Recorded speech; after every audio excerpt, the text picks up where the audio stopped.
आणि आता बातमी आहे ती उद्धव ठाकरे यांच्या कोकण दौऱ्यातनं। तर कोकण दौऱ्यावरती असणाऱ्या उद्धव ठाकरेंनी सुद्धा या बजेटवरती प्रतिक्रिया दिली आहे। अर्थसंकल्प म्हणजे टोपी घातल्याचा जादूचा प्रयोग आहे असा निशाणा उद्धव ठाकरे यांनी मोदी सरकारवरती साधला आहे। तसंच मोदी गॅरंटी आहे तर यांना नितीश कुमार का लागतात असा सवाल सुद्धा उद्धव ठाकरे यांनी भाजपला विचारला। हा सगळा भूलभुलैया एवढा हे थोतांड आहे, पण एक लक्षात घ्या की पूर्वी म्हणजे अजूनही होत असतील जादूचे प्रयोग।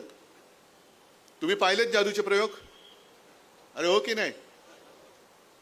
आणि नसेल तर नाही सांगा, ते करतात ते बघा। आता आता दिल्लीत सुरू आहेत जादूचे प्रयोग। जादूचे प्रयोग म्हणजे काय?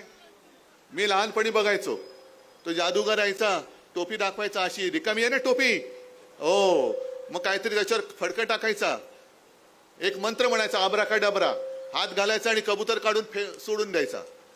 आपण म्हणायचो अरे काय अचाट माणूस आहे, रिकाम्या टोपीतून कबूतर काढलं, माझं मत यालाच।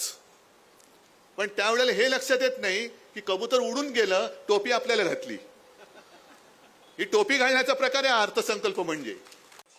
बरं, एक गोष्ट अशी आहे की यांचं काय म्हणणं आहे की अबकी बार काय म्हणताय 400 पार। मग 400 पार जर तुमची आत्ता होण्याची तयारी असेल, मग तुम्हाला नितीश कुमार का लागतात? नितीश कुमार का लागले? मग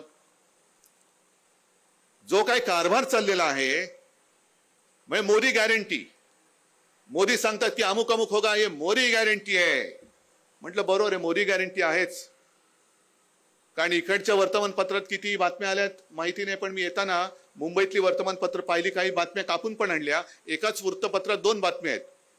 एका बाजूला हेमंत सोरेन यांना अटक, घोटाळ्या प्रकरणी ईडीकडून अटक, आणि बाजूला एक बातमी आहे अजित पवार यांना क्लीन चिट, मोदी गॅरंटी।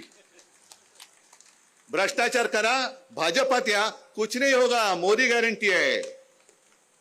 तुम्हाला मुख्यमंत्री पद मिळेल, तुम्हाला उपमुख्यमंत्री पद मिळेल, आरोप करणारे हेच, पक्षात घेणारे हेच, क्लीन चिट देणारे हेच, आणि जे सोबत येत नाहीत म्हणजे एकाच दिवशी नितीश कुमार भाजपासोबत गेले, ते मुख्यमंत्री पदाची शपथ घेतली, आणि त्याच दिवशी त्याच्या दुसऱ्या दिवशी लालू प्रसाद आणि तेजस्वीला ईडीचं summons. Modi guarantee, Modi guarantee. या सगळ्या गॅरंट्या तुम्हाला परवडणार आहेत?